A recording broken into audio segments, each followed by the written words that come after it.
बिस्मिल्लाहिर्रहमानिर्रहीम। अस्सलाम वालेकुम स्टूडेंट्स।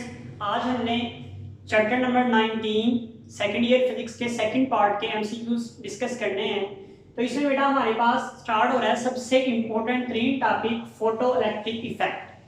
बेटा फोटो इलेक्ट्रिक इफेक्ट को बेटा एक्सप्लेन किया था आइंस्टाइन ने, जब तो बेटा इसको डिस्कवर किया था हर्ट्ज ने। सबसे इंपॉर्टेंट पॉइंट बेटा, इसको किसने डिस्कवर किया था? हर्ट्ज ने इसको डिस्कवर किया था, लेकिन एक्सप्लेन किया था आइंस्टाइन ने। तो बेटा दोनों साइंटिस्ट के लिए याद रखिएगा।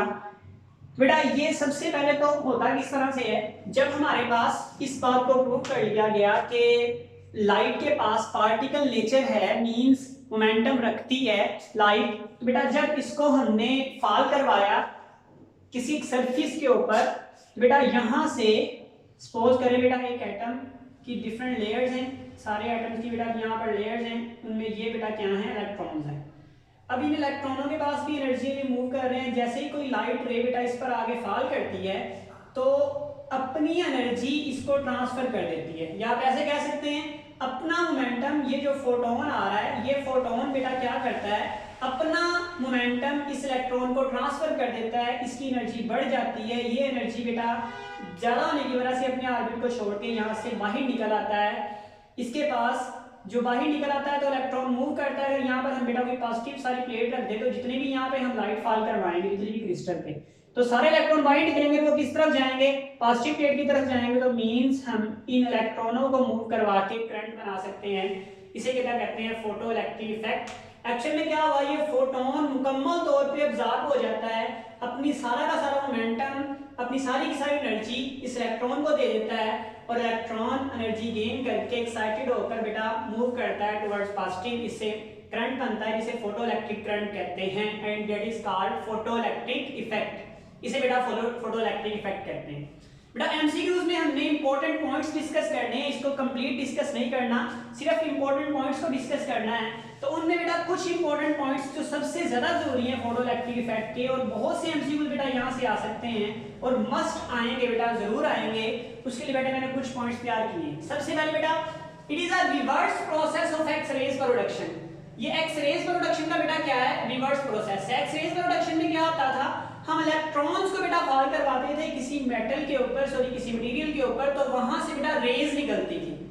हम इलेक्ट्रॉन को क्या करवा रहे थे, किसी के ऊपर फॉल करवा रहे थे, किसी मटेरियल के ऊपर, वहां से क्या निकल रही थी, रेज निकल रही थी। ये एक्स रेज की प्रोडक्शन। इसका रिवर्स प्रोसेस है बेटा, इसमें हम क्या करवा रहे हैं, रेज फॉल करवा रहे हैं किसी एक सरफेस पर, और वहां से बेटा क्या निकल रहे हैं, इलेक्ट्रॉन एमिट हो रहे हैं वहां पर। तो वहां पर बेटा इलेक्ट्रॉन एमिट हो रहे हैं, इसलिए ये क्या है, reverse process of X rays है। बेटा explain on the basis of quantum theory. ये क्वांटम थ्योरी पे बेस किया गया था, मतलब हर एक वेव के पास एक खास एनर्जी होती है जिसे हम क्वांटा या फोटोन के नाम से जानते हैं। कम से कम उसे एक एनर्जी के पैकेट को हम कहते हैं क्वांटा। दैट्स व्हाई बेटा इसे एक्सप्लेन किया गया था in terms of quantum theory rather than electromagnetic theory. Electromagnetic wave theory पर नहीं, बल्कि क्वांटम थ्योरी को बेटा बेस बनाकर इसको एक्सप्लेन किया गया था। ऐसे भी कह सकते हैं it is manifestation form of quantum theory, यानी क्वांटम थ्योरी को बेस बना के हमने ये आंसर बनाया हुआ है। नेक्स्ट बेटा हमारे पास जो इंपॉर्टेंट पॉइंट है बेटा वो क्या है, proves particle nature of wave. मैंने सबसे पहले बताया था बेटा, आइंस्टाइन ने इसको एक्सप्लेन किया था। उसने कहा था कि लाइट अगर ट्रेवल कर रही है और ये अपना इलेक्ट्रॉन को एमिट करवा रही है, इसका मतलब है इसके पास कुछ ना कुछ मोमेंटम है। मोमेंटम का मतलब mv, मतलब कुछ ना कुछ मैस रखता है। मैस और वेलोसिटी अगर हो, अगर मोमेंटम किसी के पास हो तो वो पार्टिकल होता है। तो बेटा उसने क्या कहा, particle proves the particle nature of light. इसने प्रूव कर दिया फोटोइलेक्ट्रिक इफेक्ट ने कि लाइट के पास पार्टिकल नेचर होती है, इंतहाई कम होती है लेकिन पार्टिकल नेचर होती है। नेक्स्ट बेटा पॉइंट हमारे पास है based on conservation of energy. मतलब कंजर्वेशन ऑफ एनर्जी पर बेस करता है, मतलब एनर्जी इतनी पहले थी, सपोज करें यहाँ पर इसके पास फोटोन के पास 10 जूल एनर्जी है, लेट कर लिया, या 10 इलेक्ट्रॉन वोल्ट है, और इस इलेक्ट्रॉन के पास 20 इलेक्ट्रॉन वोल्ट है। आफ्टर द इमिशन इसके पास टोटल जो एनर्जी होगी वो कितनी होनी चाहिए, 20 + 10 यानी 30 होनी चाहिए। फोटोन अपनी मुकम्मल एनर्जी, बेटा बार बार बता रहा हूं, मुकम्मल एनर्जी फोटोन अपनी इलेक्ट्रॉन को दे देता है in case of photoelectric effect. जबकि क्वांटम इफेक्ट में ऐसा नहीं होता, वो भी हम डिस्कस करेंगे। यहाँ पर वो अपनी पूरी की पूरी एनर्जी सारी इलेक्ट्रॉन को दे रहा है, और इलेक्ट्रॉन आगे ट्रांसफर कर देंगे, एनर्जी विल बी कंजर्व रहेगी, जितनी पहले थी कोलिजन से उतनी ही कोलिजन के बाद हमारे पास होगी। तो कंजर्वेशन ऑफ एनर्जी पर ये बेस करता है। इसके लिए बेटा सबसे पहले अल्ट्रावायलेट जो रीजन की वेवलेंथ्स होती हैं वो सबसे बेस्ट हैं, सबसे मोस्ट सूटेबल हैं, जबकि विजिबल और इंफ्रारेड रीजन से भी हम फोटोइलेक्ट्रिक इफेक्ट का फिनोमेना देख सकते हैं, लेकिन सबसे बेस्ट जो मोस्ट वैल्यूएबल है वो कौन सा है बेटा, मोस्ट सूटेबल कौन सा है, वो अल्ट्रावायलेट रीजन है। अगर बेटा मोस्ट सूटेबल का वर्ड की वर्ड है, अगर एमसीक्यूज में ये आ जाए तो फिर बेटा अल्ट्रावायलेट होगा, अगर सूटेबल का वर्ड नहीं आया तो फिर बेटा हमारे पास विजिबल भी इलेक्ट्रिक फोटोइलेक्ट्रिक इफेक्ट दे सकता है, अल्ट्रावायलेट भी फोटोइलेक्ट्रिक इफेक्ट दे सकता है और इंफ्रारेड भी फोटोइलेक्ट्रिक इफेक्ट दे सकता है। ये बेटा रीजन्स हैं जो आपने पढ़े थे इस चैप्टर के स्टार्टिंग में। अच्छा बेटा अब हम ये देखते हैं क्या हमारे पास जो लाइट रे फॉल की है, सपोज करें बेटा ये हमारे पास एक क्रिस्टल है, क्रिस्टल के ये इलेक्ट्रॉन है, ये यहाँ पर बेटा सारे इलेक्ट्रॉन्स हैं, ये इलेक्ट्रॉन बेटा इसके गिर्द मूव कर रहे हैं, तो हम क्या कोई भी लाइट फॉल करें तो इलेक्ट्रॉन एमिट हो जाएगा? इसका आंसर है नो। बेटा जो लाइट फॉल की है उसकी वेवलेंथ और उसकी फ्रीक्वेंसी सर्टेन होनी चाहिए, वो कम से कम फ्रीक्वेंसी जो इस इलेक्ट्रॉन को बाहर निकाल देती है, it is called threshold frequency. बेटा इसे क्या कहते हैं? थ्रेशोल्ड फ्रीक्वेंसी कहते हैं। बेटा याद रखें अगर किसी की फ्रीक्वेंसी, किसी फोटोन की फ्रीक्वेंसी, फोटोन मतलब लाइट की रे, फोटोन की फ्रीक्वेंसी किसी की थ्रेशोल्ड फ्रीक्वेंसी से कम है तो कभी भी इलेक्ट्रॉन को एमिट नहीं करवा सकती, मतलब फोटोइलेक्ट्रिक इफेक्ट वहां पर नहीं हो सकता। दूसरा पॉइंट बेटा अगर किसी की थ्रेशोल्ड फ्रीक्वेंसी यानी एफ नॉट उसके फ्रीक्वेंसी फोटोन के इक्वल है तो वहां पर बेटा फोटोइलेक्ट्रिक इफेक्ट तो होगा बट वहां पर कोई करंट प्रोड्यूस नहीं होगा, क्योंकि करंट प्रोड्यूस होने के लिए बाद में इसके पास एनर्जी भी चाहिए, इसको एनर्जी चाहिए मूव करने के लिए। तो यहाँ पर बेटा थ्रेशोल्ड फ्रीक्वेंसी वो कम से कम फ्रीक्वेंसी है जो इसको इलेक्ट्रॉन को बाहर निकालने के लिए अपनी एनर्जी इस्तेमाल कर लेती है, आप ऐसे कह सकते हैं, या वो बेटा आप ये कह लें टैक्स वसूल कर लेती है कि इलेक्ट्रॉन को बाहर निकालना है, इसके लिए बेटा कम से कम एनर्जी रिक्वायर्ड होगी इसको निकालने के लिए। तो बेटा उस एनर्जी की जो फ्रीक्वेंसी होगी, क्योंकि E इज इक्वल टू बेटा क्या होता है H इंटू F, तो बेटा अगर E नॉट और H नॉट F नॉट लिखें तो हमारे पास threshold frequency equal to E naught हो जाएगा, तो वो कम से कम एनर्जी जो इलेक्ट्रॉन को निकालने के लिए बाहर चाहिए होती है उसे हम थ्रेशोल्ड एनर्जी भी कह सकते हैं। कि बेटा अगर उसके इक्वल हो जाए फ्रीक्वेंसी, जो फोटोन हमने बेटा इस पर फॉल करवाया उसकी फ्रीक्वेंसी थ्रेशोल्ड फ्रीक्वेंसी के इक्वल हो जाए तो वहां पर बेटा फोटोइलेक्ट्रिक इफेक्ट आप कह सकते हैं होगा, इलेक्ट्रॉन की एमिशन जरूर होगी, इलेक्ट्रॉन एमिट होगा लेकिन करंट वहां पर नहीं बनेगा, क्योंकि इलेक्ट्रॉन को मूव करवाने के लिए कुछ ना कुछ वेलोसिटी रिक्वायर्ड होगी आफ्टर द मूवमेंट, इसका मतलब उसके पास कुछ एनर्जी होनी चाहिए। इसी चीज को बेटा एक्सप्लेन किया था आइंस्टाइन ने, उसने कहा अगर फोटोन जो एमिट करवा रहे हैं, तीसरा बेटा जब करेंगे आपको दूसरे वाले की समझ आएगी, इसकी जो फ्रीक्वेंसी है इस वाले फोटोन की फ्रीक्वेंसी ये थ्रेशोल्ड फ्रीक्वेंसी से अगर ज्यादा हो जाए, मीन F जो फोटोन हमने एमिट करवाया है इसकी फ्रीक्वेंसी थ्रेशोल्ड फ्रीक्वेंसी से ज्यादा हो जाए तो फिर बेटा वहां पर करंट भी प्रोड्यूस होगा, फोटोइलेक्ट्रिक इफेक्ट तो होगा ही, मतलब करंट वहां पर प्रोड्यूस होगा।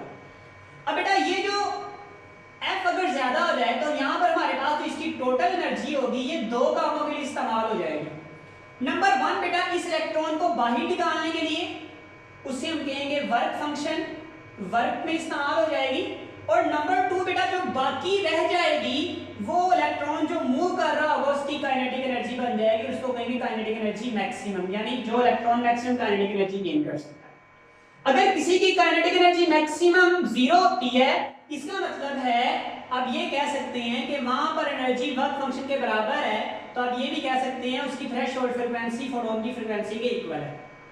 इसको बेटा लिखते हैं E is equal to phi plus kinetic energy maximum. अगर बेटा काइनेटिक एनर्जी मैक्सिमम का आपने आंसर निकालना हो तो बेटा हम क्या लिख सकते हैं, अगर फ्रीक्वेंसी थ्रेशोल्ड फ्रीक्वेंसी ज्यादा है तो फिर बेटा काइनेटिक एनर्जी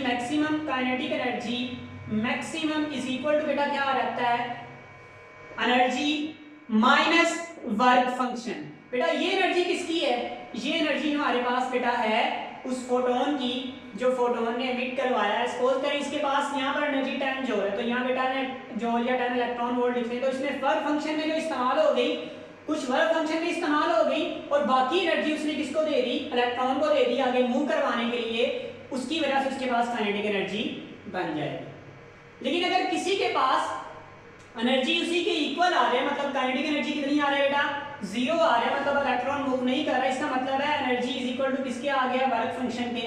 ये किस केस में बेटा होगा, याद रखें जब फ्रीक्वेंसी जो फोटोन बेटा इस पर स्ट्राइक कर रहा है उसकी फ्रीक्वेंसी थ्रेशोल्ड फ्रीक्वेंसी के इक्वल होगी, तो उस फोटोन की एनर्जी वर्क फंक्शन यानी उस वर्क के इक्वल हो जाएगी जो वर्क इस इलेक्ट्रॉन को बाहर निकालने के लिए रिक्वायर्ड होगा।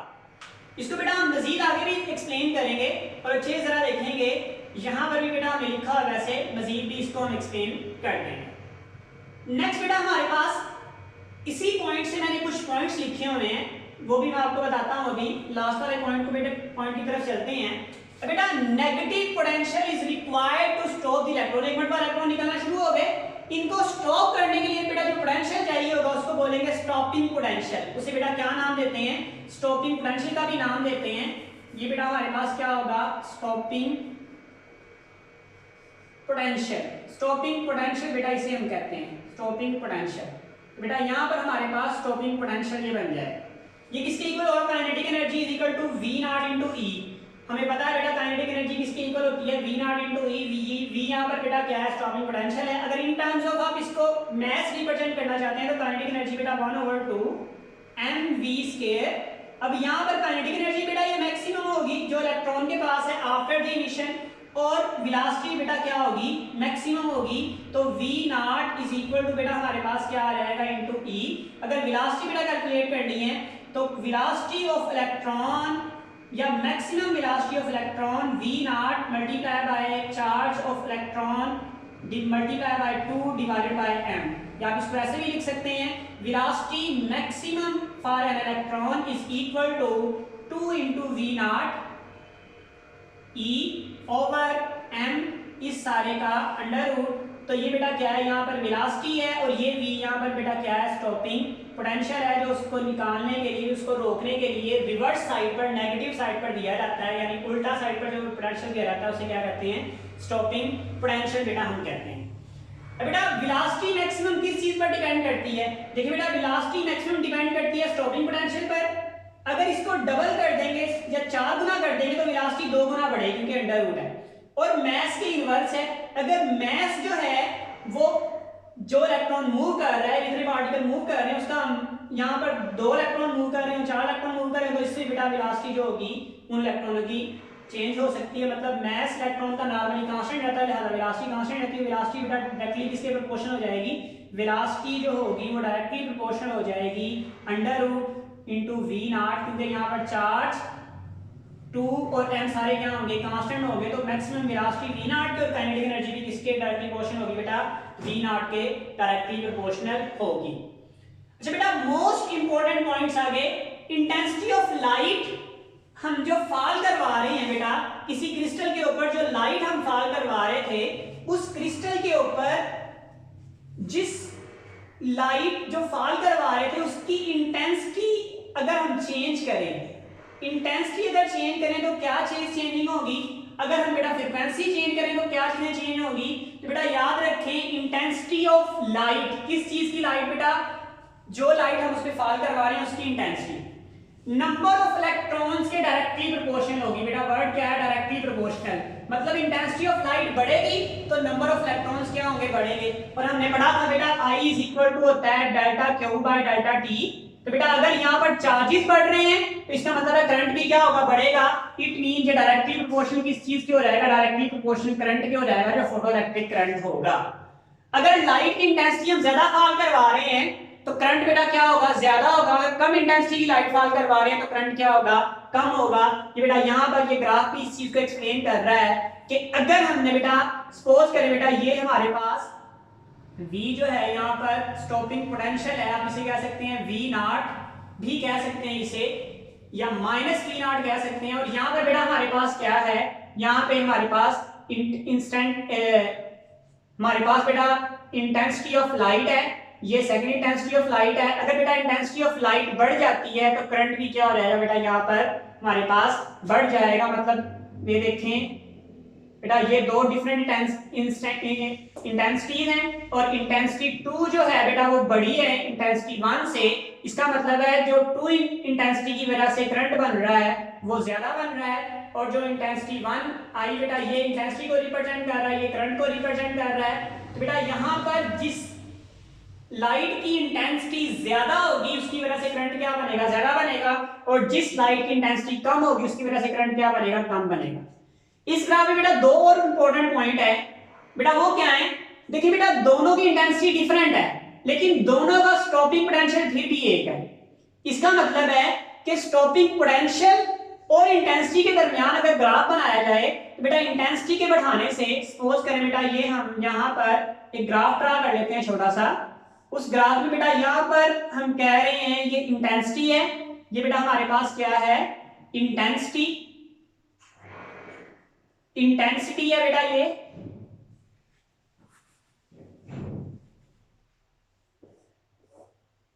ये बेटा हमारे पास इंटेंसिटी ऊपर की तरफ बढ़ रही है इस तरह से, और यहां पर बेटा हमारे पास क्या है, स्टॉपिंग पोटेंशियल, या आप कह सकते हैं बेटा क्या है हमारे पास यहाँ पर काइनेटिक एनर्जी मैक्सिमम। तो बेटा kinetic energy maximum stopping potential एक दूसरे डायरेक्टली क्वेश्चन है, मतलब एक चीज है दूसरी भी चेंज होगी। अगर इंटेंसिटी आप बढ़ा रहे हैं तो स्टॉपिंग पोटेंशियल की वैल्यू बेटा एक ही रहेगी, मतलब वो इस तरह से ग्राफ आपका बन सकता है। अगर इस तरह से बेटा आप इंटेंसिटी ज्यादा कर रहे हैं या कम कर रहे हैं, अगर उल्ट बेटा ग्राफ बनाएंगे तो एक स्ट्रेट लाइन आएगी, मतलब पोटेंशियल चेंज नहीं हो रहा है इंटेंसिटी के बढ़ाने से। या बेटा उल्ट ग्राफ अगर बनाए, इसका रिवर्स बनाए, तो फिर बेटा हमारे पास क्या होगा, यहाँ पर हमारे पास बेटा V नॉट हो जाएगा, जैसे काइनेटिक एनर्जी लिखा हुआ है, यहाँ पर हमारे पास क्या आ जाएगी, इंटेंसिटी आ जाएगी। अब जो ग्राफ बनेगा बेटा देखिए इंटेंसिटी बढ़ती जा रही है लेकिन स्टॉपिंग पोटेंशियल फिर भी सेम है, यानी हमारे पास इंटेंसिटी और स्टॉपिंग पोटेंशियल जो होंगे वो चेंज नहीं होंगे। इंटेंसिटी के चेंज करने से स्टॉपिंग पोटेंशियल या काइनेटिक एनर्जी मैक्सिमम चेंज नहीं होगी। बहुत इंपॉर्टेंट पॉइंट बेटा ये मैंने आपको बताया। लेकिन बेटा एक बात याद रखें, इंटेंसिटी के चेंज करने से नंबर ऑफ इलेक्ट्रॉन चेंज होंगे, करंट चेंज होगा, और इंटेंसिटी के चेंज करने से kinetic energy maximum after the emission of electron, उसकी velocity number 2, number 1 kinetic energy maximum, number 3 stopping potential, ये सारी चीजें चेंज नहीं होंगी।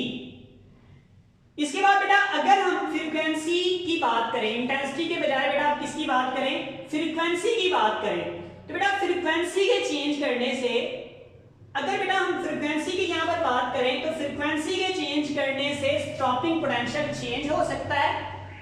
और बेटा हमारे पास यहां पर किसकी बात करें बेटा, फ्रीक्वेंसी, किस चीज की फ्रीक्वेंसी बेटा, जिस लाइट को हम फॉल करवा रहे हैं उसकी फ्रीक्वेंसी की अगर बात करें तो बेटा फ्रीक्वेंसी के चेंज करने से करंट की वैल्यू चेंज नहीं होंगी। सपोज करें बेटा दो फ्रीक्वेंसीज की लाइट है, सपोज करें ये फ्रीक्वेंसी 1 है और यहां पर हमारे पास ये फ्रीक्वेंसी 2 है। ये बेटा हमारे पास क्या है, f1 है, और ये बेटा हमारे पास क्या है, f2 है। एक सेकंड बेटा सिर्फ,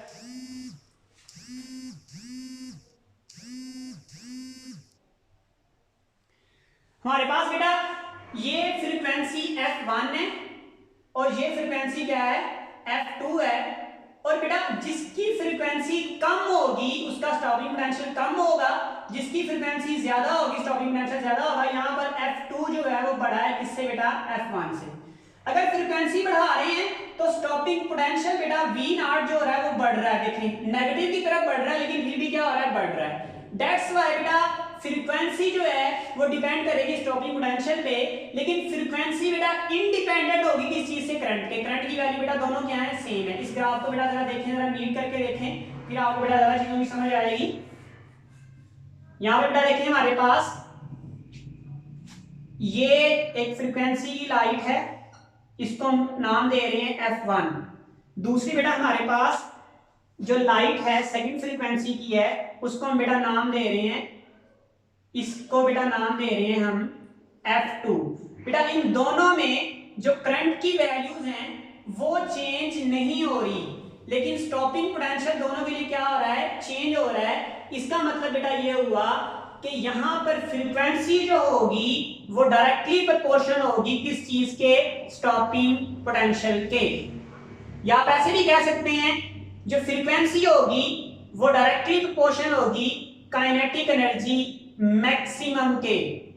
या आप ऐसे भी कह सकते हैं बेटा E = hf होता है, अगर फ्रीक्वेंसी ज्यादा एनर्जी ज्यादा है। इसका मतलब बेटा ये हुआ कि एनर्जी के भी क्या होगी, डायरेक्टली प्रोपोर्शनल होगी उस फोटोन के। तो बेटा तीनों रिजल्ट मैंने यहाँ पर लिख दिए हैं। Frequency directly proportional energy of photon की होगी, directly proportional kinetic energy maximum की होगी, और डायरेक्टली प्रोपोर्शनल बेटा किस चीज की होगी, स्टॉपिंग पोटेंशियल की होगी। ये सारे रिजल्ट हम यहाँ से निकाल सकते हैं।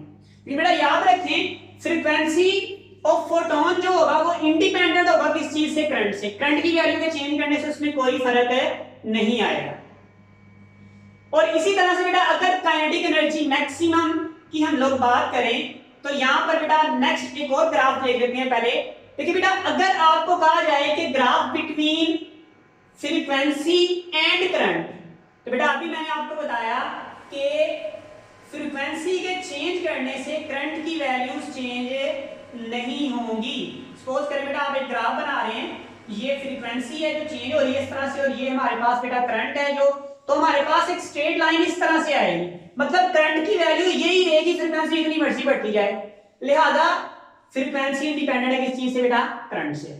अभी बेटा मैंने आपको आइंस्टाइन के कंजप्शन के मुताबिक, सॉरी असम्पशन के मुताबिक बताया था। उसमें बेटा क्या था, जो हमारे पास एनर्जी है किस चीज की, फोटोन की, वो इक्वल होगी कुछ ना कुछ वर्क के, वर्क फंक्शन के, और प्लस बेटा किस चीज के, प्लस बेटा उसकी काइनेटिक एनर्जी मैक्सिमम के।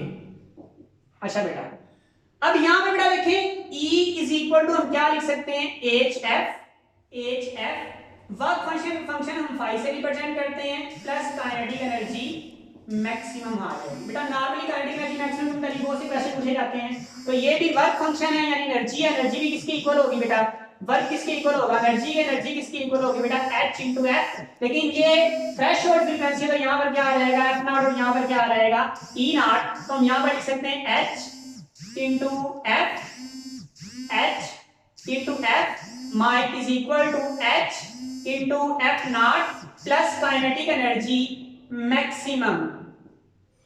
बेटा ये इधर आगे हमारे पास माइनस हो जाएगा, तो h बेटा कॉमन ले लें, f - f0 is equal to kinetic energy maximum. ये हमारे पास बेटा एक और रिजल्ट आ जाएगा काइनेटिक एनर्जी मैक्सिमम निकालने के। मतलब जितना फ्रीक्वेंसी का डिफरेंस होगा जो आपने फाल करवाई है, और जो थ्रेशोल्ड फ्रीक्वेंसी होगी उसको मल्टीप्लाई कर देंगे किससे, प्लैंक्स कांस्टेंट से, हमारे पास बेटा आ जाएगा काइनेटिक एनर्जी मैक्सिमम का आंसर।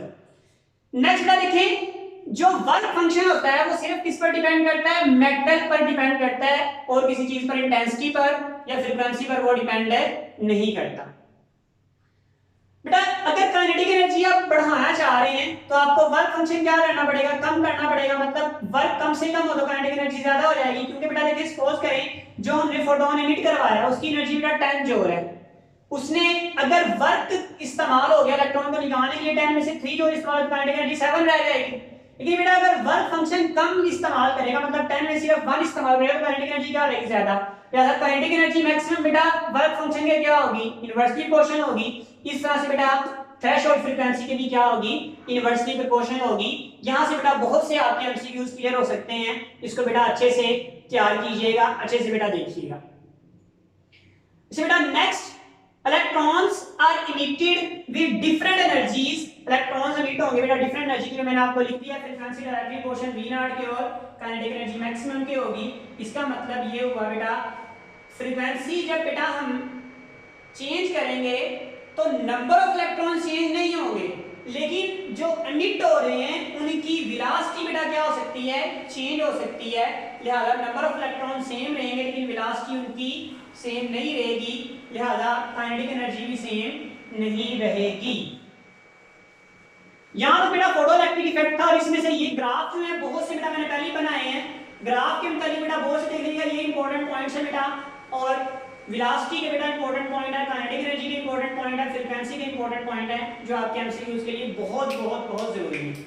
नेक्स्ट बेटा हम पढ़ रहे हैं, नेक्स्ट हम बेटा पढ़ेंगे कॉम्पटन इफेक्ट। और कॉम्पटन इफेक्ट बेटा क्या होगा, आपको पता है बेटा कॉम्पटन इफेक्ट।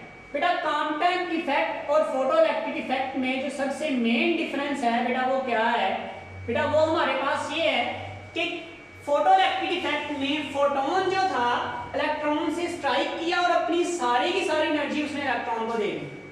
लेकिन कॉम्पटन इफेक्ट में बेटा क्या होता है, एक फोटोन जो आ रहा है बेटा वो इलेक्ट्रॉन से स्ट्राइक करता है और आफ्टर दिस स्ट्राइकिंग ये फोटोन स्कैटर हो जाता है, अपनी बेटा क्या करता है एंगल को क्या कर लेता है, चेंज कर लेता है और इलेक्ट्रॉन जो है बेटा इस तरफ आ जाता है, ये इस तरफ मूव कर जाता है। तो बेटा आफ्टर दी स्कैटरिंग के बेटा बाद जो एंगल है, सपोज करें ये बेटा उसका इंसिडेंट है और ये रिफ्रैक्शन है, तो यहाँ पर जो एंगल बन रहा है ये बेटा क्या है, थीटा है यहाँ पर। अब देखिए बेटा यहाँ पर जो वेवलेंथ है और यहाँ पर जो वेवलेंथ है वो चेंज हो जाती है, इसे बेटा कहते हैं स्कैटर्ड वेवलेंथ और ये हमारे पास थी इनिशियल वेवलेंथ। स्कैटर्ड वेवलेंथ हमेशा बेटा क्या होती है, ज्यादा होती है इनिशियल वेवलेंथ से। अगर बेटा स्कैटर्ड वेवलेंथ ज्यादा होती है तो वेवलेंथ और एनर्जी का रिलेशन है बेटा आप लोगों ने पढ़ा हुआ है। वेवलेंथ और एनर्जी का बेटा रिलेशन क्या है, इनवर्स है। इसका मतलब है यहाँ पर जो एनर्जी होगी स्कैटर्ड फोटोन की एनर्जी हमेशा बेटा कम होगी इनिशियल एनर्जी से, लेकिन स्कैटर्ड फोटोन की जो हमारे पास वेवलेंथ होगी वो हमेशा कॉम्पटन इफेक्ट में बेटा इनिशियल वेवलेंथ से बड़ी होगी। इसका मतलब बेटा जो फोटोन था इलेक्ट्रॉन से स्ट्राइक किया, इसने अपनी कुछ एनर्जी इलेक्ट्रॉन को दे दी और बाकी बेटा इसी तरह चला गया, इसी में बेटा कहते हैं कॉम्पटन इफेक्ट। इसीलिए बेटा हमने लिखा है जो स्कैटर्ड फोटोन की वेवलेंथ है वो इनिशियल से बेटा हमेशा क्या है, ज्यादा है। Scattering of photon bye striking the electron, photon का स्कैटर हो जाना इलेक्ट्रॉन से कोलाइड करके बेटा इसे क्या कहते हैं, कॉम्पटन इफेक्ट बेटा कहते हैं। इसमें मेन पॉइंट्स बेटा यहां पर देख लेते हैं। यहां पर बेटा जो डेल्टा एच है, डेल्टा एच बेटा किसके इक्वल होता है, चेंज इन वेवलेंथ। सपोज करें बेटा ये हमारे पास 3 है, ये हमारे पास 5 है, सेंटीमीटर या मीटर में ले रहे हैं, तो बेटा इनका चेंज कितना होगा, वेरी गुड बेटा 2 होगा। कैसे 2 आया बेटा, एक्चुअल में आपने स्कैटर्ड वेवलेंथ में से इनिशियल वेवलेंथ को क्या कर दिया, सब्ट्रैक्ट कर दिया, तो हमारे पास आंसर बेटा कितना आ गया, आंसर हमारे पास बेटा 2 आ गया। लिहाजा ये बेटा किसके इक्वल होगा, ये डेल्टा लैम्डा के इक्वल होगा। ये फार्मूला बेटा ड्राइव करके सारे बेटा किन चीजों पर बेटा हमारे पास यहाँ पर ये law of conservation of momentum को अप्लाई करता है, law of conservation of energy को अप्लाई करता है, इस पर बेटा बेस करता है। इन सारी चीजों को अप्लाई करके हमने ये आंसर बेटा ड्राइव किया था, जिसमें हमारे पास आया था delta lambda is equal to H M naught C 1 minus cos of theta आया था। यहाँ पे डेल्टा लैम्डा बेटा क्या है, lambda S minus lambda I. बेटा इस वाले सारे कांस्टेंट को इसे कहते हैं rest mass of photon and C is the speed of light. यहाँ पर बेटा h की जगह पे h m नॉट c सब की वैल्यू पुट करें तो बेटा हमारा आंसर आता है 2.43 important MCQs multiply 10 to power -12। इसे कहते हैं कॉम्पटन वेवलेंथ। इसे बेटा क्या कहते हैं, इसे कहते हैं कॉम्पटन वेवलेंथ, कॉम्पटन वेवलेंथ। और बेटा ये होती है कॉम्पटन शिफ्ट। इसे बेटा क्या कहते हैं, जो चेंज होती है इसे कहते हैं कॉम्पटन शिफ्ट बेटा कहते हैं। ये हमारे पास कॉम्पटन शिफ्ट है और ये हमारे पास बेटा क्या है, कॉम्पटन वेवलेंथ। और ये हमारा कॉम्पटन जो वेवलेंथ है वो अप्रॉक्सीमेटली हमेशा सेम रहती है। अच्छा बेटा अब वो डिफरेंट एमसीक्यूज आपको बहुत आसान से हैं, डिफरेंट एमसीक्यूज डिफरेंट तरीके से दे सकता है। वो आपको एंगल की वैल्यू दे सकता है और कहता है कि हमें ये बताएं कि Compton shift in term of Compton wavelength कितनी होगी। अगर यहाँ से बेटा हम फार्मूला बनाएं तो हमारे पास बेटा फार्मूला जो बनेगा इसमें वैल्यू पुट करें तो हमारे पास बेटा कॉम्पटन शिफ्ट जो है वो इक्वल बेटा आ जाएगी किसके, कॉम्पटन वेवलेंथ के into 1 minus cos of theta. अब बेटा यहां पर एंगल की डिफरेंट वैल्यूज पुट करें। सबसे पहले वो कहता है कि किस एंगल पर जो हमारे पास 90 अगर डिग्री पुट करें तो हमारे पास बेटा कितना आएगा, 90 पुट करने के बाद हमारे पास कॉम्पटन शिफ्ट जो होगी वो इक्वल हो जाएगी कॉम्पटन वेवलेंथ के, यानी 1 माइनस कॉस 90 अगर पुट कर दे तो बेटा हमारे पास आंसर आ जाएगा Compton shift is equal to, ये 0 रहेगा, 0 इंटू 1 1, तो कॉम्पटन वेवलेंथ के इक्वल बेटा हमारे पास आंसर आ जाएगा। इस तरह से बेटा अगर यहाँ पर हम 0 डिग्री पुट कर दें, 0 डिग्री का मतलब है वो स्कैटर होगा नहीं, सीधा चला गया। अगर सीधा चला गया तो यहाँ पे बेटा जब 0 पुट करेंगे तो ये आ जाएगा 1 - 1 और आंसर बेटा हमारे पास कितना आ जाएगा, कांस्टेंट शिफ्ट वहां पर जो होगी वो 0 होगी, कोई शिफ्ट वहां पर नहीं होगी। इस तरह से बेटा डिफरेंट एंगल पुट करके आप देख सकते हैं। अगर आप बेटा 180 पुट कर दें तो 180 का मतलब ये है कि cos 180 -1 हो जाएगा, -1 का मतलब माइनस माइनस प्लस हो जाएगा, तो किसके इक्वल हो जाएगी बेटा, वो 2 इंटू लैम्डा सी यानी 2 के इक्वल हो जाएगी। यानी हमारे पास कितना आ जाएगा, ये 180 -1 होगा, -1 बेटा प्लस हो जाएगा, 2 इंटू आ जाएगा किस डिग्री पर, 180 पर। इस तरह से बेटा 270 की प्रैक्टिस कर लें, 360 की प्रैक्टिस कर लें, सॉरी बेटा 270 तक प्रैक्टिस कर लें, इनफ है। आपको बेटा एमसीक्यू इस तरह से पूछा जा सकता है, वो वैल्यू बताएं what is the angle in which Compton shift is equal to half of Compton wavelength, यानी कॉम्पटन वेवलेंथ के हाफ चेंज हुई है तो वैल्यू बताएं वो कितनी होगी। तो बेटा वेरी सिंपल है, यहां पर हम बेटा in which Compton shift is half of Compton wavelength, तो बेटा यहां पर लिख देंगे Compton c/2 is equal to बेटा हमने क्या करना है, एंगल से बताना है। तो एंगल बताने के लिए बेटा क्या लिखेंगे, hc इंटू हमारे पास 1 - cos ऑफ थीटा आ जाएगा।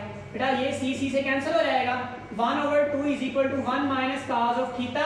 बेटा cos थीटा इधर आ जाएगा, इधर चला जाएगा, तो cos of theta is equal to 1 - 1/2। यहां पर देखिए बेटा cos of theta is equal to हमारे पास कितना आ जाएगा, 1/2 एंड थीटा हो जाएगा cos इनवर्स हो जाएगा, cos inverse will be equal to 1/2, theta is equal to बेटा कितना आएगा, 60 डिग्री।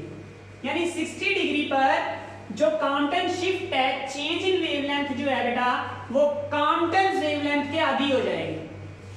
बेटा इस तरह से डिफरेंट वैल्यूज आप प्रैक्टिस कर सकते हैं, यहाँ पे पुट कर सकते हैं। आप ये बताएं कि जब डबल हो जाएगी तब बताएं कितना आंसर होगा। इस तरह से बेटा वो पूछ सकता है जब 2/3 हो जाएगी तब बताएं कितना आंसर होगा। तो बेटा इसकी आप प्रैक्टिस कीजिएगा, एमसीक्यू बेटा बड़ा इंपॉर्टेंट है।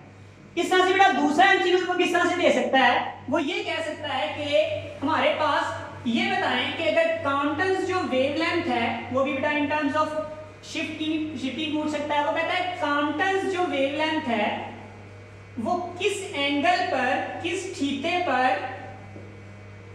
कॉम्पटन शिफ्ट के हाफ रह जाती है। अब बेटा उसने पूछने का अंदाज चेंज कर दिया, लेकिन बेटा कंफ्यूज होने वाली कोई बात ही नहीं है। आप सिंपल क्या करें, यहां पर वैल्यू पुट कर दें, delta lambda is equal to lambda C की जगह क्या पुट कर दें, डेल्टा लैम्डा/2 इंटू 1 - cos ऑफ थीटा। किसी भी टर्म में बेटा पूछ ले तो लैम्डा लैम्डा से कैंसिल, 2 इधर आके मल्टीप्लाई हो जाएगा, 2 इंटू 1 - cos ऑफ थीटा। बेटा ये इधर आ जाएगा, इधर आ जाएगा, तो cos ऑफ थीटा इधर आके प्लस हो गया, 1 - 2 1 - 2 बेटा कितना होगा, cos of theta is equal to -1। तो बेटा थीटा इज इक्वल टू कितना आ जाएगा, cos inverse -1 theta will be equal to 180 degree. बेटा ये हमारा आंसर होगा। बेटा वो डिफरेंट तरीके से आपको यहाँ से एमसीक्यूज पूछेगा, वो ये पूछ सकता है कि बताएं किस एंगल पर कॉम्पटन वेवलेंथ जो है वो 3/2 रह गई है, √t/3 रह गई। तो बेटा सिर्फ एंगल पर डिपेंड करेगा, एंगल जब चेंज करेंगे। या बेटा इस तरह से कह सकता है, एंगल की वैल्यू दे सकता है कि 70 डिग्री एंगल है, तो उस पर बेटा वैल्यू बताएं। या आपको एक इस तरह से एमसीक्यूज दे सकता है वो कि इनिशियल वेवलेंथ उसने आपको गिवन दे दी है, वो कहता है इनिशियल वेवलेंथ समथिंग हमारे पास जो है 90 मिलीमीटर है या सेंटीमीटर है। यहाँ पे हमें डेल्टा लैम्डा बताएं कितना होगा इन टर्म्स ऑफ लैम्डा सी। तो बेटा हम सिंपल क्या करेंगे, एंगल वो दे देता है आपको गिवन 90 डिग्री या एंगल आपको दे देता है 60 डिग्री। तो बेटा सारी वैल्यू इसमें पुट कर देंगे। सबसे पहले बेटा डेल्टा लैम्डा निकालेंगे, इसी फार्मूले से डेल्टा लैम्डा निकालेंगे, lambda C into 1 - cos 60 degree. सारा बेटा कैलकुलेट करेंगे, 1/2 इंटू सी आ जाएगा, delta lambda is equal to lambda C into 1/2 आ जाएगा। तो हमारे पास डेल्टा लैम्डा 1/2 सी आ गया, डेल्टा लैम्डा बेटा ये आ गया। अब हमने बेटा क्या बताना है उसे, delta lambda in term of lambda C इसमें पुट कर दें। अगर ये वैल्यू एक्स्ट्रा बेटा उसने गिवन दे दी है और कहता है स्कैटरिंग वेवलेंथ बताएं, तो स्कैटरिंग वेवलेंथ मैंने आपको भी बताया था बेटा, हमारे पास जो डेल्टा लैम्डा होगा वो किसके इक्वल होगा, scattered wavelength minus initial wavelength. तो बेटा इनिशियल वेवलेंथ इधर आके माइनस हो जाएगी, प्लस हो जाएगी, तो स्कैटर्ड वेवलेंथ किसके इक्वल आ जाएगी, कॉम्पटेंट शिफ्ट माइनस इनिशियल, इधर आगे प्लस हो गया वेवलेंथ, तो आप डेल्टा लैम्डा इस तरीके से मालूम करके और यहाँ पर इनिशियल वैल्यू पुट करके डेल्टा लैम्डा की वैल्यू पुट करके स्कैटर्ड वेवलेंथ की वैल्यू भी मालूम कर सकते हैं। ये बेटा हमारे पास क्वांटम इफेक्ट के मुतालिक एमसीक्यूज थे। नेक्स्ट बेटा हम देख रहे हैं gamma ray photon change into electron and positron. बेटा ये हमने टॉपिक लिखा हुआ है पेयर प्रोडक्शन। पेयर प्रोडक्शन में बेटा क्या होता है, जब गैमा रेज जो है, गैमा रेज बेटा दो आपस में मिल आ रही हैं और दोनों कोलाइड करती हैं और वो रेज खत्म हो जाती है, वहां पे पार्टिकल में कन्वर्ट हो जाता है। इसे बेटा हम मटेरियलाइजेशन भी कहते हैं, मतलब वेव का मटेरियल में कन्वर्ट हो जाना, हम इस चीज को हम इसे कह सकते हैं। दैट्स व्हाई बेटा हमने क्या वर्ड यूज किया, it is also called materialisation. Pair production means दो रेज बेटा आ रही हैं और दो रेज जो है बेटा वो आपस में कोलाइड करती हैं। कोलाइड करने के बाद उनसे बेटा एक नेगेटिव इलेक्ट्रॉन और एक बेटा पॉजिट्रॉन बनता है। बेटा याद रखें जो हमारे पास इलेक्ट्रॉन का एंटी पार्टिकल है, मतलब जिसका मैस और चार्ज दोनों ही बराबर है। प्रोटॉन का बेटा मैस बराबर नहीं है, चार्ज तो बराबर है, लेकिन पॉजिट्रॉन बेटा किसे कहते हैं, जिसका मैस भी और चार्ज भी दोनों इलेक्ट्रॉन के बराबर है, उसे बेटा कहते हैं पॉजिट्रॉन, यानी इलेक्ट्रॉन का एंटी पार्टिकल। इस तरह से बेटा प्रोटॉन का भी एंटी पार्टिकल है, जिसमें प्रोटॉन के और चार्ज उसके क्या है बेटा वो इक्वल है। अब बेटा यहां पर देखिए बेटा, अब दोनों की एनर्जी ई है। नंबर वन, कुछ एनर्जी इस्तेमाल हो जाएगी इनको कन्वर्ट करने में, इनको बनाने में, यानी ये गैमा रे थी, ये भी गैमा रे थी, ये दोनों मिलके बेटा क्या बन रही है, इलेक्ट्रॉन और पॉजिट्रॉन बना दिया। कुछ तो एनर्जी इस्तेमाल हो गई बेटा, वो किसके इक्वल होगी, वो इक्वल होगी m naught into C square, यानी m नॉट सी स्क्वायर बेटा एक्चुअल में एनर्जी है, तो हमारे पास 2 से मल्टीप्लाई करेंगे ये भी एनर्जी रहेगी, तो एनर्जी ये हो जाएगी कौन सी बेटा, हमारे पास गैमा रे से इलेक्ट्रॉन बनने के लिए जो रिक्वायर्ड एनर्जी है उसकी बात कर रहे हैं। उसके बाद बेटा जो रिमेनिंग एनर्जी बाकी रहेगी, अगर फिर भी इन गैमा रेज के पास एनर्जी है तो इसमें बेटा क्या होगा, बाकी एनर्जी कुछ इलेक्ट्रॉन को और पॉजिट्रॉन को मिल जाएगी, लेकिन इक्वल मिलेगी, और after the formation of electron and positron they will move opposite to each other due to law of conservation of momentum and energy. या आप इस तरह से कह सकते हैं कि ये आपस में एक दूसरे के ऑपोजिट डायरेक्शन में मूव करेंगे, कभी भी एक दूसरे को यहां पर सेम डायरेक्शन में ये मूव नहीं कर सकते। तो बेटा ये याद रखिए, यहां पे इंपॉर्टेंट पॉइंट क्या है, जो पेयर प्रोडक्शन है या मटेरियलाइजेशन है, ये कभी भी वैक्यूम के अंदर हम नहीं कर सकते। और मैंने अभी बताया energy and momentum is conserve, तो बेटा ये दोनों इंपॉर्टेंट पॉइंट है, एक पॉइंट ये और एक पॉइंट ये, किस चीज का बेटा, पेयर प्रोडक्शन के लिए, बेटा ये यहां पर याद रखिएगा। और गैमा रेज चूंकि एनर्जी बेटा ज्यादा रखते हैं, दैट्स व्हाई इनकी वेवलेंथ चूंकि कम होती है, एनर्जी इनकी ज्यादा होती है, दैट्स व्हाई ये कन्वर्ट हो सकते हैं किस चीज में, इलेक्ट्रॉन और प्रोटॉन में। नेक्स्ट बेटा हमने पार्टिकल नेचर ऑफ या वेव नेचर ऑफ पार्टिकल बेटा हम डिस्कस कर रहे हैं। Wave nature of particle, wave nature of particle की बेटा बात कर रहे हैं। तो वेव नेचर ऑफ पार्टिकल में बेटा क्या होता है, हमने ये बात प्रूव की थी कि जितने भी पार्टिकल्स हैं, जो हमने बेटा क्या लिखा था इसमें, हमने प्रूव किया था हमारे पास जो लैम्डा इज इक्वल टू होता है h ओवर mv, हमारे पास इसके इक्वल आता है। ये बेटा हमने लास्ट वाले टॉपिक्स में किया था, h is equal to lambda is equal to h over mv। बेटा जितने भी पार्टिकल्स हैं वो वेव नेचर रखते हैं, लेकिन जिस वेलोसिटी क्या होती है, इनवर्सिटी मोशन, मतलब लैम्डा जो है इनवर्स होगा किस चीज के, वेलोसिटी के, और लैम्डा जो है बेटा इनवर्स होगा किस चीज के, बेटा हमारे पास यहाँ पर इनवर्स होगा मैस के। मतलब जिनका मैस ज्यादा होगा उनकी वेवलेंथ कम होगी, और जिनका मैस कम होगा वेवलेंथ ज्यादा होगी, वेलोसिटी कम वेवलेंथ ज्यादा, वेलोसिटी ज्यादा वेवलेंथ कम। या हम इस तरह से भी लिख सकते हैं lambda is equal to h over t, मतलब मोमेंटम जिन पार्टिकल का ज्यादा होगा उनकी वेवलेंथ क्या होगी, कम होगी, और मोमेंटम जिन पार्टिकल का कम होगा उनकी वेवलेंथ बेटा क्या होगी, ज्यादा होगी। ये डी ब्रोगली ने बेटा हमें बताया किस सन में, 1924 में। अगर बेटा इस फॉर्मूले में बेटा अगर इस फार्मूले में हम वैल्यू पुट कर दें, किसकी बेटा वैल्यू पुट कर दें, हम ये कह दें कि अगर हमारे पास दो पार्टिकल ऐसे हैं जिनका एमसीक्यू स्पाइस बेटा क्वेश्चन है, जिनका मोमेंटम दोनों का सेम है, हम उसको क्या देते हैं, सपोज करें पी का नाम दे देते हैं, तो हमारे पास उन दोनों की वेवलेंथ की रेशो क्या आ जाएगी। बेटा देखें हमारे पास lambda 1 is equal to h over p1 होगा और लैम्डा 2 हमारे पास बेटा किसके इक्वल होगा, h ओवर p2 होगा। तो बेटा दोनों को रेशो मालूम करने के लिए दोनों को डिवाइड कर दें, lambda 1 over lambda 2 is equal to बेटा क्या आ जाएगा, h over p1 over h over p2। बेटा p1 और p2 तो दोनों बराबर हैं, तो p1 और p2 लिखने की जरूरत नहीं है।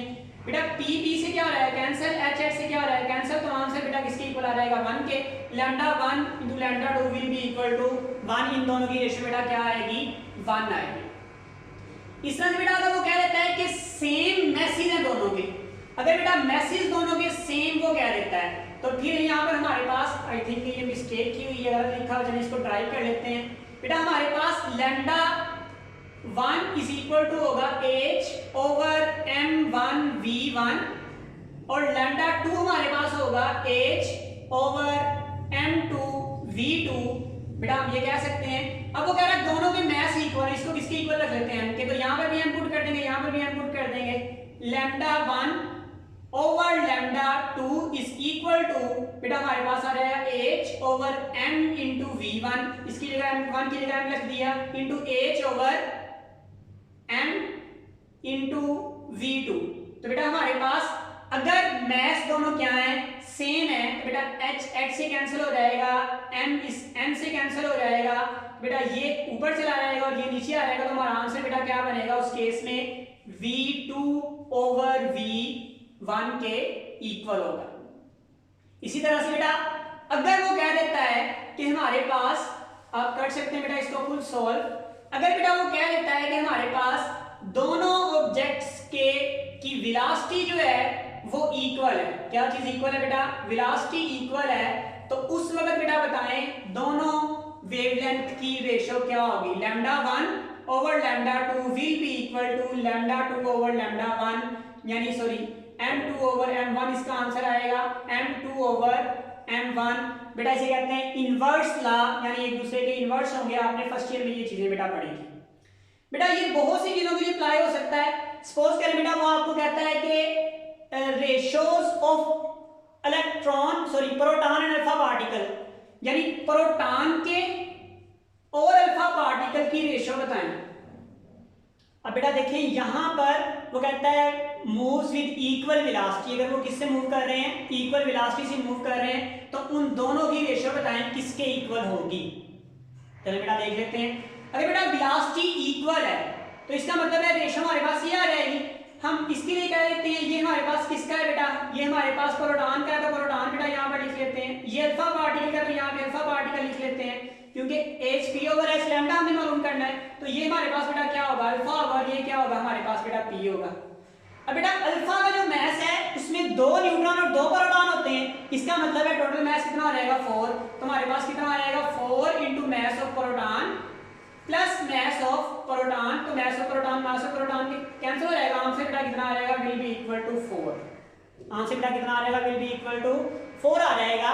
इस तरह से वो कह सकता है कि किसकी वेवलेंथ बताएं सबसे ज्यादा होगी, वेवलेंथ पूछ लेता है किसकी सबसे ज्यादा होगी, इलेक्ट्रॉन की ज्यादा होगी, प्रोटॉन की ज्यादा होगी, या फिर अल्फा पार्टिकल की ज्यादा होगी if they move with equal velocity. अगर ये क्या कर रहे हैं इक्वल वेलोसिटी के साथ मूव कर रहे हैं, तो बताएं सबसे ज्यादा वेवलेंथ किसकी होगी। तो भी बेटा हमने यहां से ड्राइव किया था कि लैम्डा जो है वो इक्वल है h ओवर mv। बेटा ये दोनों चीजें कांस्टेंट हो गई, इक्वल वेलोसिटी से मूव कर रहे हैं, तो लैम्डा जो है बेटा इन्वर्सली प्रोपोर्शनल किसकी हो गया मास के, तो सबसे कम मास बेटा किसका होता है इलेक्ट्रॉन का, इलेक्ट्रॉन का मास सबसे कम होगा, उसकी वेवलेंथ सबसे क्या होगी ज्यादा होगी। इस तरह से बेटा अगर वो पूछ लेता है which one is the least wavelength, किसकी वेवलेंथ सबसे कम होगी, तो फिर बेटा हमारे पास आंसर क्या आएगा विल बी अल्फा पार्टिकल, अगर वो सेम वेलोसिटी के साथ मूव कर रहे होंगे उस केस में। इस तरह से बेटा आप इलेक्ट्रॉन, प्रोटॉन और न्यूट्रॉन सब की एग्जांपल लेके इसको सॉल्व कर सकते हैं और देख सकते हैं वेवलेंथ की रेशियोज क्या होंगी और वेवलेंथ कब कब चेंज होगी, किन फैक्टर्स पर बेटा चेंज होगी। इस बात को बेटा फर्दर एक्सप्लेन किया था डेविसन एंड जर्मन ने अपने एक एक्सपेरिमेंट में कि पार्टिकल्स के पास वाकई ही वेव नेचर होती है, मतलब पार्टिकल्स पे पर भी वेव नेचर लागू। जिस तरह के लाइट के पास पार्टिकल नेचर है और पार्टिकल के पास वेव नेचर है, it means dual nature of matter, यानी इस कायनात में जितना भी मैटर है उसके पास डुअल नेचर, वेव नेचर भी है और पार्टिकल नेचर भी है, लेकिन एक दूसरे के इनवर्स हैं। जिनके पास पार्टिकल नेचर ज्यादा उनके पास वेव नेचर कम है और जिनके पास वेव नेचर ज्यादा उनके पास पार्टिकल नेचर कम है। लिहाजा फर्दर इसको एक्सप्लेन किया था h/m(v). बेटा यहाँ पर अगर हम इसको v स्क्वायर को मल्टीप्लाई कर दें तो हमारे पास बेटा क्या रहेगा, काइनेटिक एनर्जी बन जाएगी। काइनेटिक एनर्जी का बेटा फार्मूला यहाँ पर आपने ड्राइव किया और मुकम्मल तौर पे 2mv। ये बेटा v क्या है, यहाँ पर इलेक्ट्रिक पोटेंशियल है, ये v क्या है बेटा वेलोसिटी है, और ये बेटा E यहाँ पर क्या है, यहाँ पर E बेटा विल बी आवर चार्ज, हमारा चार्ज है किस चीज पर, इलेक्ट्रॉन पर। इस तरह से बेटा V और E बेटा किसके इक्वल होता है, ये भी हमने निकाला था। V और E बेटा किसके इक्वल होता है, काइनेटिक एनर्जी के। तो बेटा यहाँ पे क्या लिखा जा सकता है, kinetic energy 2m × kinetic energy. जैसे बेटा इस केस में हमने सॉल्व किया, बिल्कुल सेम वे में हम इसको बेटा सॉल्व कर सकते हैं। अगर पोटेंशियल सबका सेम हो जाए, अगर बेटा पोटेंशियल सबका सेम हो जाएगा तो यहाँ पर सबकी वैल्यू सेम पुट करेंगे तो हमारा आंसर क्या आएगा, λ1 λ2 will be equal to inverse of under root भी आएगा क्योंकि यहाँ पर बेटा क्या है, स्क्वायर रूट है। यहाँ पर बेटा वो पूछ सकता है what is the ratio of electron and protons wavelength, electron और प्रोटॉन की रेशियो की वेवलेंथ बेटा बताएं कितनी होगी। तो उसके लिए बेटा आपको पता है चार्ज दोनों के लिए क्या होगा, सेम होगा। चार्ज दोनों के लिए बेटा सेम होगी, कैंसिल हो जाएगा तो आंसर बेटा क्या आएगा, मैं आपको सॉल्व कर देता हूं। इलेक्ट्रॉन के लिए वेवलेंथ हम लिख लेते हैं E, प्रोटॉन के लिए वेवलेंथ लिख लेते हैं P। तो हमारे पास किसके इक्वल आ गई, अगर दोनों का पोटेंशियल बेटा क्या है, सेम। अगर पोटेंशियल सेम है तब हम ये अप्लाई कर सकते हैं, अगर पोटेंशियल सेम नहीं है तो तब ये अप्लाई नहीं कर सकते। तो बेटा अगर पोटेंशियल सेम है इलेक्ट्रॉन और प्रोटॉन के लिए, इलेक्ट्रॉन और प्रोटॉन के लिए अगर पोटेंशियल बेटा सेम है तो यहाँ पर हमारे पास बेटा जो आंसर आएगा वो कितना आएगा, m of proton, mass of proton multiply by charge of proton. Charge of proton बेटा किसके इक्वल होता है, E के इक्वल होता है। तो हम बेटा यहाँ पर क्या लिख लेंगे, E लिख लेंगे divided by mass of electron multiply bye, हमारे पास बेटा E आ जाएगा, E से कैंसिल हो जाएगा। लिहाजा बेटा हमारे पास दोनों की रेशियो किसके इक्वल आ जाएगी, दोनों की रेशियो बेटा इक्वल आ जाएगी मास of proton divided by mass of electron बेटा हमारे पास आ रहा है। बेटा इसी तरह से यहाँ पर अगर काइनेटिक एनर्जी सेम हो जाए तो हमारे पास ये भी रेशियो किसके इक्वल आ जाएगी बेटा, λ2/λ1,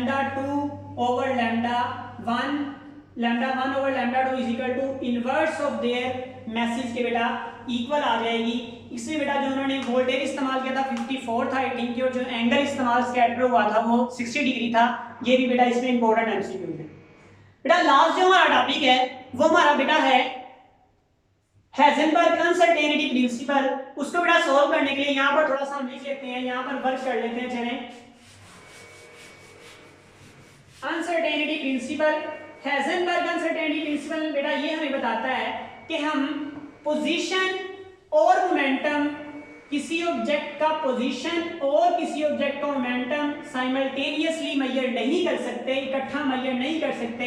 उसमें जो अनसर्टेनिटी होगी वो ग्रेटर देन और इक्वल टू होगी h/2 पाई के, जिसे हम बेटा क्या कहते हैं, h कट के नाम से जानते हैं। और इसकी वैल्यू बेटा आप याद रखिएगा 1.05 मल्टीप्लाई 10⁻34 जूल पर सेकंड होती है। बेटा h कट का और हमारे पास h का दोनों का यूनिट बेटा सेम होता है, याद रखना बेटा, लेकिन वैल्यू बेटा दोनों की सेम नहीं होती। बेटा इसका मतलब ये है कि अगर हमारे पास, बेटा इसका मतलब ये है कि अगर हमारे पास हम पोजीशन को मेजर करना चाह रहे हैं, उसमें बेटा ये जो पोजीशन नहीं है, ये उसमें अनसर्टेनिटी है। Uncertainty position and uncertainty in momentum will be equal to, अगर पोजीशन को मेजर करना चाह रहे हैं तो हम क्या करेंगे बेटा, एक ऐसा फोटोन लेंगे जिसकी वेवलेंथ बेटा कम होगी। अगर वेवलेंथ कम होगी तो एनर्जी और वेवलेंथ एक दूसरे के इनवर्स हैं तो उसकी एनर्जी ज्यादा होगी। तो अगर वो इलेक्ट्रॉन पर फॉल करवाते हैं तो उस इलेक्ट्रॉन की बेटा स्पीड जो होगी बढ़ जाएगी। पोजीशन तो मेजर कर लेंगे लेकिन उसका मोमेंटम क्या हो जाएगा, चेंज हो जाएगा। मतलब फिर मोमेंटम उसका साइमल्टेनियसली उसी वक्त एक्यूरेट मेजर नहीं कर सकते। अगर हम बेटा पोजीशन मेजर करने की कोशिश करेंगे एक्यूरेटली तो मोमेंटम एक्यूरेटली मेजर नहीं होगा। अगर हम बेटा मोमेंटम मेजर करने की कोशिश करेंगे मतलब ऐसा फोटोन उस पे फॉल करवा रहे हैं जिसकी एनर्जी, इसकी वेवलेंथ बेटा क्या है, ज्यादा एनर्जी उसकी क्या होगी, कम होगी, तो पॉसिबल है कि वो उससे कोलाइड ना करे। कोलाइड नहीं करेगा तो हमें पोजीशन कभी भी पता नहीं चलेगी। दैट्स व्हाई बेटा हम किसी का पोजीशन और मोमेंटम इकट्ठा मेजर नहीं कर सकते कभी भी किसी भी ऑब्जेक्ट के लिए। बेटा ये भी याद रखिएगा कि इसी तरह से हम किसी ऑब्जेक्ट की काइनेटिक एनर्जी और टाइम जो है वो भी मेजर नहीं कर सकते, उसमें भी अनसर्टेनिटी होगी। वो भी किसके इक्वल होगी, h/2 पाई के, जो इक्वल हमारे पास होगा h कट के, और इक्वल हमारे पास कितना होगा 1.05 मल्टीप्लाई 10⁻⁻34। बेटा दोबारा मैं यहाँ पर डी ब्रोगलीस वेवलेंथ पे आता हूँ। इसमें बेटा कुछ और इंपॉर्टेंट पॉइंट्स हैं जो डिस्कस करने वाले भी मजीद रह गए हैं। बेटा उसमें देखें वो पूछता है कि अगर हम किसी ऑब्जेक्ट को क्या कर रहे हैं बेटा, प्रोजेक्टाइल की तरह यूज कर रहे हैं, किसी को ऊपर की तरफ फेंक रहे हैं, तो बताएं कि उसकी वेवलेंथ किस पॉइंट पर, प्रोजेक्टाइल मोशन की वेवलेंथ किस पॉइंट पर मैक्सिमम होगी और किस पॉइंट पर मिनिमम होगी। तो बेटा आपने ये देखा है कि लैम्डा जो है वो इक्वल है h/m मल्टीप्लाई बाय v। अगर हम बेटा प्रोजेक्टाइल को हिट कर रहे हैं किसी को, तो बेटा ये याद रखें कि इनिशियल और फाइनल पॉइंट्स पर उसकी वेलोसिटी मैक्सिमम होती है। आपने ये बात पढ़ी हुई है। अगर इनिशियल और फाइनल पॉइंट्स पर वेलोसिटी बेटा इन पॉइंट्स पर मैक्सिमम होती है, तो बेटा इसका मतलब ये है कि वहां पर जो वेवलेंथ होगी वो क्या होगी, मिनिमम होगी। मतलब इन दोनों पॉइंट्स पर वेलोसिटी मैक्सिमम है लेकिन वेवलेंथ क्या होगी, मिनिमम होगी, क्योंकि क्या है बेटा एक दूसरे के इनवर्स है। क्योंकि यहां पर मैस और यहां पर मैस सेम रहेगा तो उस वक्त हमारे पास बेटा रेशियो क्या बन जाएगी, इनवर्स हो जाएगी। यानी लैम्डा जो होगा वो इनवर्सली प्रोपोर्शन हो जाएगा किस चीज के, v के। अगर वेलोसिटी सेम हो तो लैम्डा बेटा इनवर्सली प्रोपोर्शन किस चीज के रहता है, मैस के रहता है। आपसे बेटा वो ये पूछ सकता है कि हमारे पास दो ग्राफ दिए गए हैं, उसमें हमें ये बताएं कि सपोज करें वो कहता है एक ये हमारे पास ग्राफ है और एक हमारे पास बेटा ये ग्राफ है।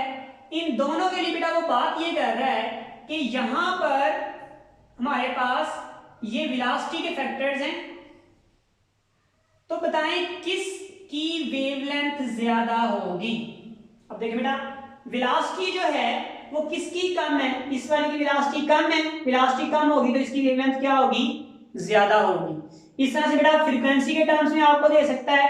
बेटा आपने कंसेप्ट अपना बिल्डअप रखना है। कंसेप्ट बेटा क्या है कि जब जब हम वेलोसिटी को चेंज करेंगे वेवलेंथ चेंज होगी, जब जब हम बेटा मास को चेंज करेंगे वेवलेंथ क्या होगी, चेंज होगी, और एक दूसरे के बेटा क्या होंगे, ये इनवर्स होंगे। बेटा अगर कोई कंसेप्ट रह गया हो तो कमेंट्स कीजिएगा। उस वक्त के लिए बेटा अस्सलाम वालेकुम व रहमतुल्लाहि व बरकातहू।